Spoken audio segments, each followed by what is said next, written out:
personally, depending on the show, but more often than not, I'll give some direction as to what's going on at the time and maybe a little bit before. But I find it more rewarding when it's a surprise to the actor what happens next. And sometimes, especially in some of the horror titles, that's turned out to be really useful because, uh, I think the best story I can think of was Devilman Lady, a series that we did back in Monster Island.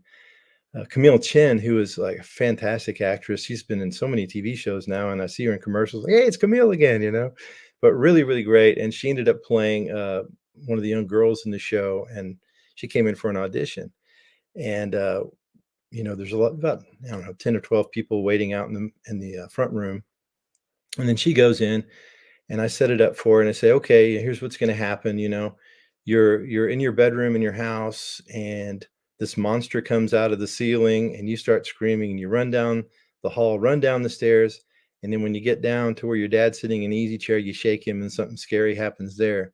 So it's mostly just screaming and Foley and stuff. So I said, well, let's give it a try and be as loud as you want because I'm on the mic volume and everything, and it won't be a problem. And had a really good booth.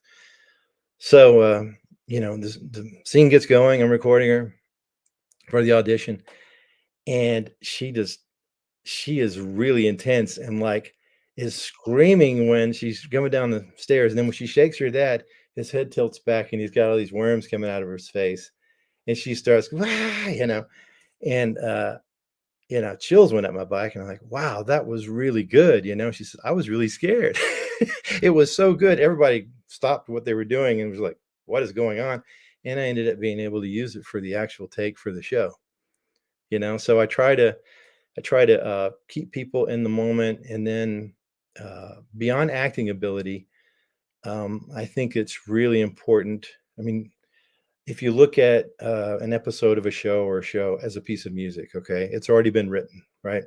And you want to stay as faithful as you can to the original, um, you know, arrangement of the music or the show.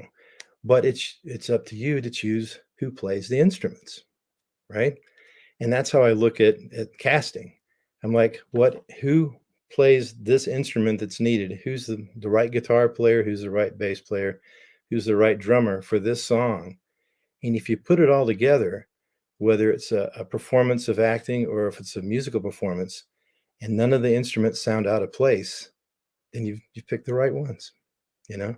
And that's how I use my musical experience for the acting and everything. To me, it's very much the same.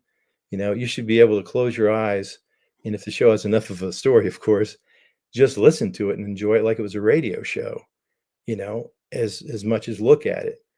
But if too much, if you're leaning on the visuals too much, or the lines, which could be great, if you don't have the right actor, then it might be all right, but it wouldn't be as good as it could have been. So casting's a big deal.